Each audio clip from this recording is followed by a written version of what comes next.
अस्सलाम वालेकुम students last lecture में हमने थर्मोडायनेमिक वेरिएबल्स की बात की थी और हमने ये कहा था कि जो थर्मोडायनेमिक वेरिएबल्स हैं इनको स्टेट वेरिएबल्स भी कहा जाता है और इनको थर्मोडायनेमिक प्रॉपर्टीज भी कहा जाता है। थर्मोडायनेमिक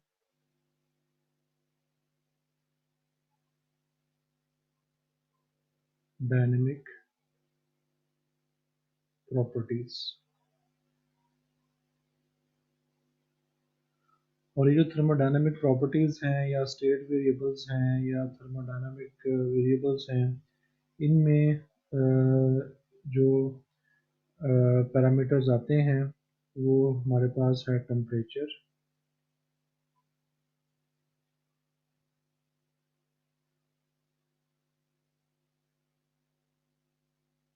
टेम्परेचर आता है, उसमें प्रेशर आता है,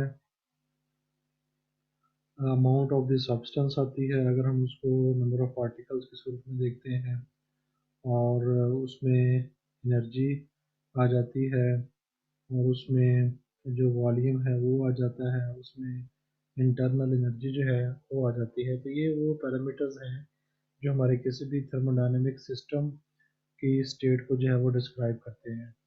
तो जो डेफिनेशन हमने की थी वो ये थी कि state of a system is specified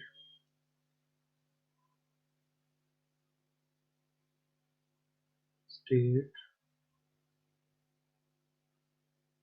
of a system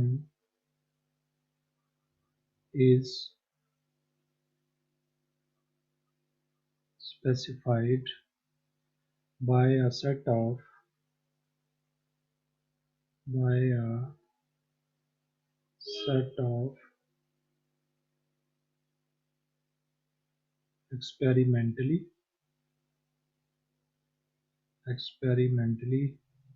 measurable quantities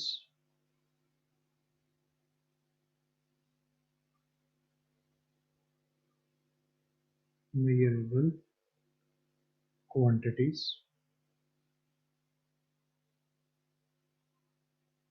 तो ये जो सेट है इसको हम नाम देते हैं थर्मोडायनेमिक वेरिएबल्स का, स्टेट वेरिएबल्स का या थर्मोडायनेमिक प्रॉपर्टीज का, और ये हमारे पास ये इन जनरल जो है पैरामीटर्स होते हैं। अब ये जो थर्मोडायनेमिक वेरिएबल्स हैं ये दो तरह के होते हैं। ये इनकी जो टाइप्स हैं वो हम देखते हैं।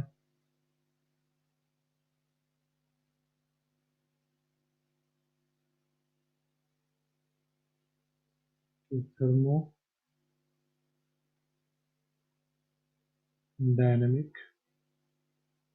वेरिएबल्स,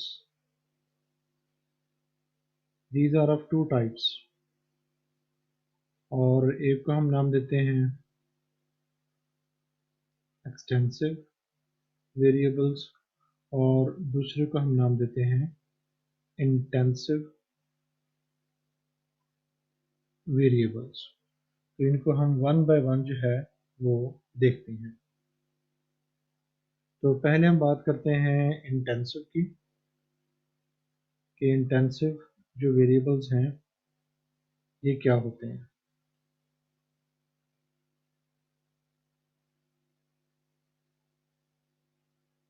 इंटेंसिव थर्मोडायनेमिक वेरिएबल्स, तो ये वो वेरिएबल्स होते हैं जो कि हमारे सिस्टम के अंदर जो भी चीज़ है ये उसके मास और उसकी जो नंबर ऑफ पार्टिकल्स हैं उन पर जो है वो डिपेंड नहीं करते, क्योंकि ये पैरामीटर्स जो हैं ये इंडिपेंडेंट ऑफ मास होते हैं और नंबर ऑफ पार्टिकल्स के होते हैं। तो हम इनको फिर लिख सकते हैं कि these are the variables, these are the thermodynamic variables that are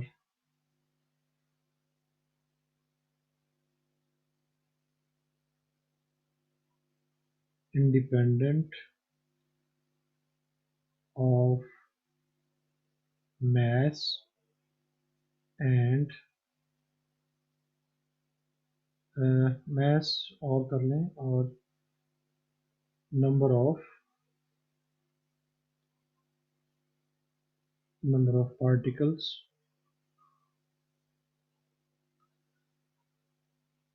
तो ऐसे जो वेरिएबल्स होंगे उनको हम नाम देंगे intensive variables.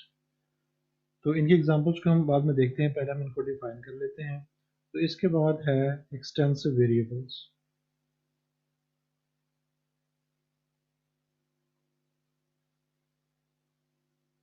Extensive variables,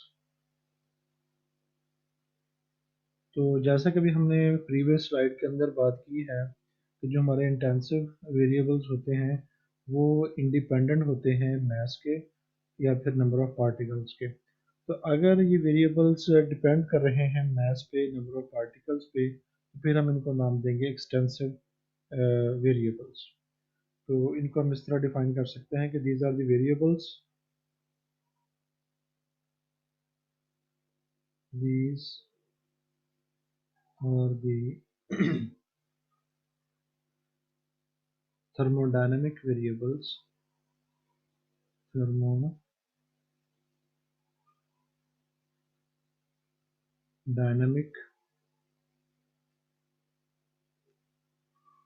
variables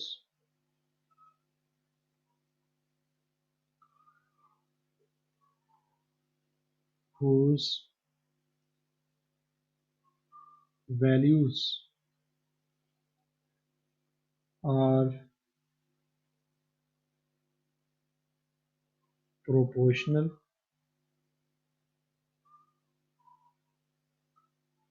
to the mass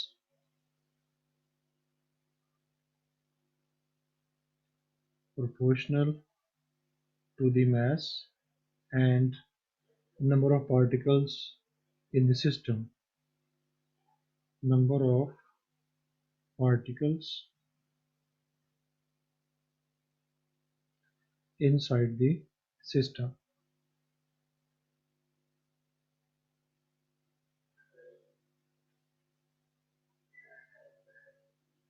inside the system। तो इन वेरिएबल्स को हम नाम देते हैं एक्सटेंसिव वेरिएबल्स। अब हम इनकी कुछ एग्जांपल्स हैं वो डिस्कस कर लेते हैं ताकि इनके बारे में हमारी जो अंडरस्टैंडिंग है वो मज़ीद क्लियर हो सके। तो हम एक मिसाल के तौर पे एक हाइड्रोस्टैटिक सिस्टम जो लेते हैं, यानी अगर फर्ज करें हमारे पास जो है वो एक हाइड्रोस्टैटिक सिस्टम हो। तो हाइड्रोस्टैटिक सिस्टम क्या होता है, जिस तरह आपने पढ़ा होगा कि हमारी हाइड्रोलिक प्रेस है जिसमें लिक्विड की मदद से प्रेशर जो है वो एक साइड से दूसरी साइड मुंतकिल होता है। तो वो एक हाइड्रोस्टैटिक सिस्टम की एग्जांपल है। तो इसमें दो चीज़ें हैं, एक है प्रेशर जो फ्लूइड की मदद से ट्रांसफ़र किया जाता है और दूसरा है वॉल्यूम। तो इसमें जो वॉल्यूम है ये चूंकि अमाउंट पे डिपेंड कर रहा है, तो इसलिए जो वॉल्यूम है, वॉल्यूम ये हमारी एक्सटेंसिव प्रॉपर्टी है। और जो प्रेशर है ये चूंकि काइनेटिक एनर्जी पर डिपेंड करता है मॉलिक्यूल्स की, जो हम फोर्स लगा रहे हैं उस पर डिपेंड कर रहा है, तो इसलिए ये जो है ये हमारे पास इंटेंसिव प्रॉपर्टी है। तो इसी तरह हम एक और सिंपल सी एग्जांपल ले लेते हैं एक इलेक्ट्रिक सेल की। फर्ज करें हमारे पास एक इलेक्ट्रिक सेल है। तो इलेक्ट्रिक जो सेल है इसमें भी दो चीज़ें हैं, जो हम यूज़ करते हैं, एक है पोटेंशियल डिफरेंस,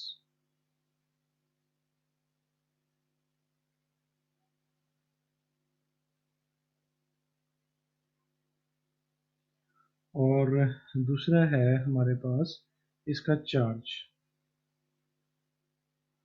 तो जैसे कि हम जानते हैं कि जो पोटेंशियल डिफरेंस है ये बॉडी के जो अंदर चीज़ें मौजूद हैं उस पर डिपेंड नहीं करता, ये हमारे अपोजिट चार्ज जो चीज़ें होती हैं उनके दरमियान जो डिस्टेंस है उस पर डिपेंड करता है। यानी पोटेंशियल डिफरेंस जो है ये अमाउंट पे, जो मटेरियल के अंदर अमाउंट, सेल के अंदर अमाउंट है मटेरियल की, उस पर डिपेंड नहीं करता। तो इसलिए हम इसको नाम देते हैं इंटेंसिव प्रॉपर्टी।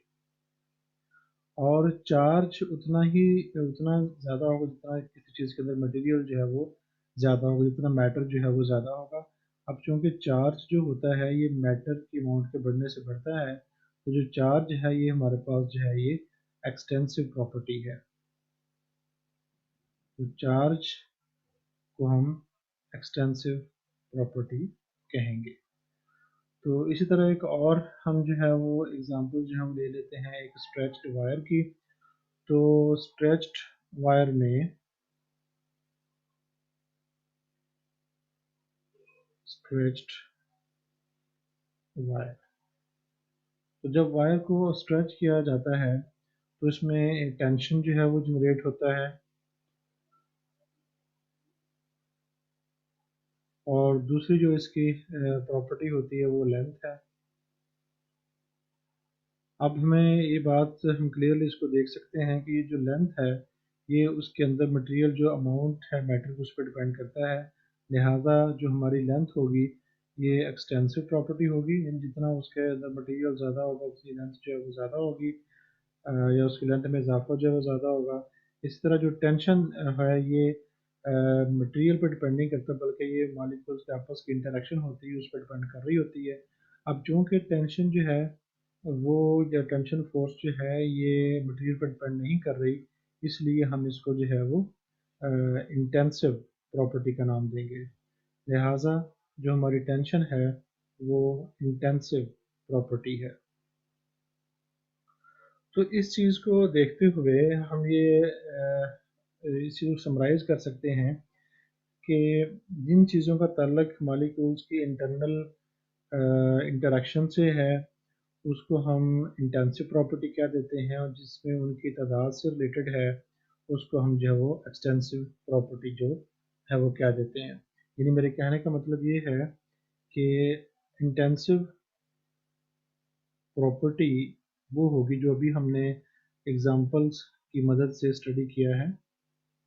इंटेंसिव प्रॉपर्टी ये होती है because of interaction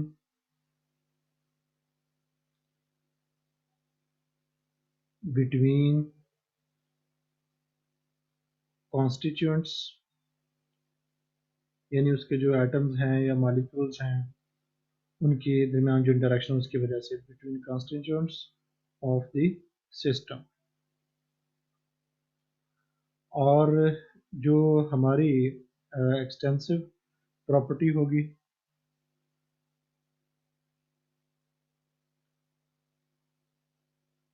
extensive property जो होगी तो इसका जो इन्हिसार होगा, इसकी जो डिपेंडेंस होगी, या ये किस वजह से होगी, ये उनकी तादाद की वजह से होगी, नंबर ऑफ कॉन्स्टिट्यूएंट्स,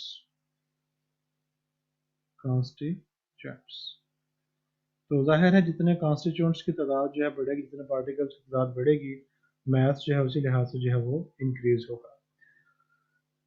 तो अब हम सिस्टम्स जो हैं उनको भी इंटेंसिव और एक्सटेंसिव प्रॉपर्टीज़ की बुनियाद पे डिफरेंशिएट जो कर देते हैं। तो जो हमारे थर्मोडायनेमिक सिस्टम होते हैं ये भी दो तरह के होते हैं,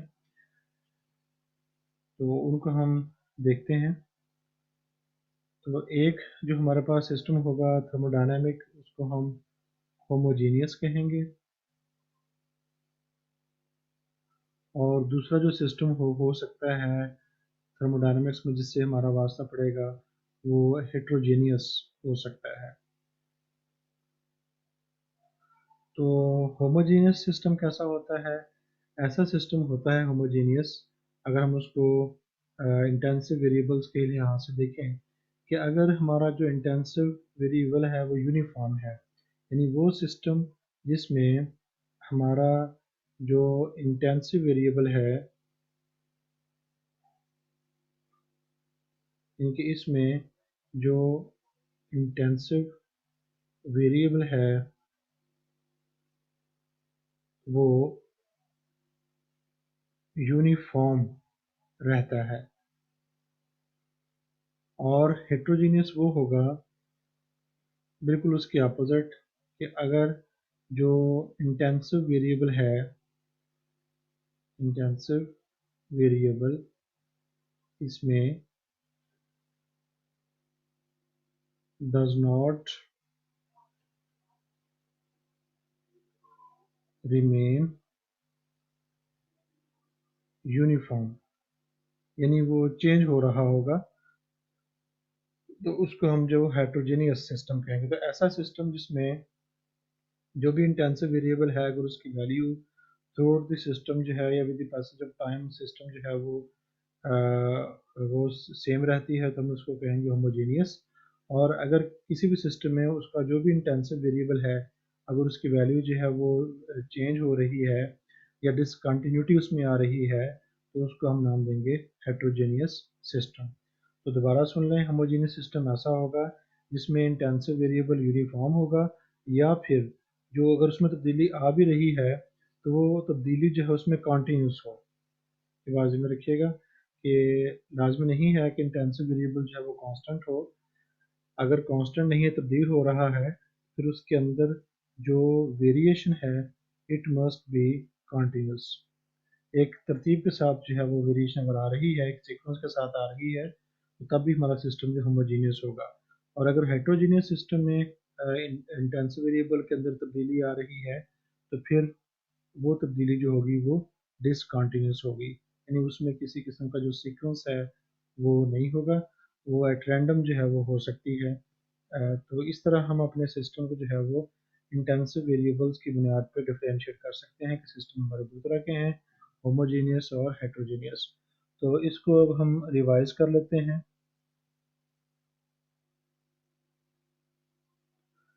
तो हमने स्टार्ट किया था कि मैंने जो प्रीवियस लेक्चर के अंदर बात की थी वो थर्मोडायनामिक वेरिएबल्स की बात की थी। थर्मोडायनामिक वेरिएबल्स को हम स्टेट वेरिएबल्स का नाम भी देते हैं और इनको थर्मोडायनामिक प्रॉपर्टीज भी कहा जाता है। और these thermodynamic properties namely are known as temperature, as pressure, number of molecules, energy, volume of the system and internal energy। तो ये था हमारे पास। तो स्टेट को हमने कैसे डिफाइन किया था? हमने कहा था कि state of a system is specified by a set of experimentally measurable quantities। जो भी हम एक्सपेरिमेंटली पैरामीटर्स मेजर करेंगे तो वो हमें सिस्टम की स्टेट के बारे में जो है बताएंगे। तो प्रीवियस लेक्चर के अंदर हमने बात की थी कि जो स्टेट होती है वो कंडीशन होती है सिस्टम की एट सम स्पेसिफिक टाइम। ये हमने कहा था कि सॉरी, जो स्टेट होती है वो क्या होती है? Condition of the system at some instant. तो वो जो कंडीशन है किसी सिस्टम की किसी भी टाइम पे, उसको जो है हम स्टेट ऑफ द सिस्टम जो है वो कह देते हैं। और चूंकि हम इसमें जो मेनली बात कर रहे हैं वो थर्मोडायनामिक वेरिएबल्स की ही बात कर रहे हैं, तो थर्मोडायनामिक वेरिएबल्स जो है हमारे दो तरह के हैं। कुछ को हम एक्सटेंसिव कहते हैं, कुछ को हम इंटेंसिव कहते हैं। तो इंटेंसिव वेरिएबल्स कौन से होते हैं? जो कि किसी भी सिस्टम के जो अंदर चीज़ें मौजूद हैं उसके मास और नंबर ऑफ पार्टिकल्स के इंडिपेंडेंट होते हैं। और जो एक्सटेंसिव होंगे उसके बिल्कुल अपोजिट होंगे कि वो उनकी जो वैल्यू होगी वो मास और नंबर ऑफ पार्टिकल्स पर डिपेंड करेगी, यानी अगर सिस्टम का मास चेंज हो रहा है तो वो वेरिएबल्स की जो वैल्यूज़ हैं वो तब्दील होंगी। तो फिर हमने इंटेंसिव और एक्सटेंसिव को क्लियरली अंडरस्टैंड करने के लिए कुछ एग्जांपल्स का सहारा लिया, जिसमें सबसे पहले हमने बात की हाइड्रोस्टैटिक सिस्टम की। तो हाइड्रोस्टैटिक सिस्टम की जो एग्जांपल है वो हमारी हाइड्रोलिक प्रेस है। तो हाइड्रोलिक प्रेस के अंदर जैसे हमें पता है कि प्रेशर एक पॉइंट से दूसरे पॉइंट पर मुंतकिल किया जाता है, तो उसमें अगर हम देखें तो हमारी दो चीज़ें हैं, एक है वॉल्यूम ऑफ द फ्लूइड और दूसरा pressure exerted by the fluid. तो जो प्रेशर है ये ज़ाहिर है कि फोर्स पे डिपेंड कर रहा है, अमाउंट पे डिपेंड जो है वो नहीं करता, इसलिए इसको हमने इंटेंसिव कह दिया। और जो हमारा फ्लूइड का वॉल्यूम होगा वो डेफिनेटली नंबर ऑफ पार्टिकल्स पे या मास पे डिपेंड कर रहा है, क्योंकि मास या नंबर ऑफ पार्टिकल्स के बढ़ने से वॉल्यूम बढ़ता है, इसलिए हमने इसको एक्सटेंसिव कह दिया। फिर हमने एक और एग्जांपल ली, दैट वाज इलेक्ट्रिक सेल। तो इलेक्ट्रिक सेल में हमें पता है कि जो उसका पोटेंशियल होता है, पोटेंशियल डिफरेंस होता है, वो आयंस पे डिपेंड कर रहा होता है, उनके दरमियान जो सेपरेशन है उस पर डिपेंड कर रहा होता है। लेकिन जो इसलिए हम इसको इंटेंसिव कह देते हैं क्योंकि ये उनकी तादाद पे नहीं करता। लेकिन जो चार्ज होता है वो हमारी जो है वो एक्सटेंसिव प्रॉपर्टी, क्योंकि जितने पार्टिकल ज़्यादा होंगे उतना चार्ज जो है वो ज़्यादा होगा। इसी तरह अगर हम एक वायर लेते हैं, उसको अगर स्ट्रेच कर दिया जाए तो जो लेंथ है वो एक्सटेंसिव प्रॉपर्टी है, लेकिन जो उसमें टेंशन जनरेट हो रही है वो इंटेंसिव प्रॉपर्टी है। तो इन तमाम चीज़ों को देखते हुए हमने ये रिजल्ट अखज़ किया है कि जो इंटेंसिव प्रॉपर्टी होती है वो प्रॉपर्टी होती है जो कि सिस्टम के जो भी पार्टिकल्स हैं, सिस्टम या जिन चीज़ों से मिलकर जो है वो बना हुआ है, उनके दरमियान जो इंटरनल इंटरेक्शन है, तो इसको हम इस तरह याद भी रख सकते हैं कि इंटर से इंटरनल। तो इंटेंसिव यानी कि इंटरनल इंटरेक्शन की वजह से जो इंटरनल इंटरेक्शन किनकी, जो हमारे सिस्टम के पार्टिकल्स होंगे, कॉन्स्टिट्यूएंट्स होंगे, उनकी इंटरनल इंटरेक्शन की वजह से, तो वो प्रॉपर्टीज जो इंटरनल इंटरेक्शन पर डिपेंड कर रही हैं उनको हम इंटेंसिव प्रॉपर्टीज कह देते हैं, और जो उनकी तादाद पर डिपेंड कर रही हैं, नंबर पर डिपेंड कर रही हैं, उनको हम एक्सटेंसिव प्रॉपर्टी जो है वो कहेंगे। तो उम्मीद है स्टूडेंट्स आपको समझ आई होगी। तो इंशाल्लाह नेक्स्ट हम बात करेंगे इक्विलिब्रियम स्टेट की। अस्सलाम वालेकुम।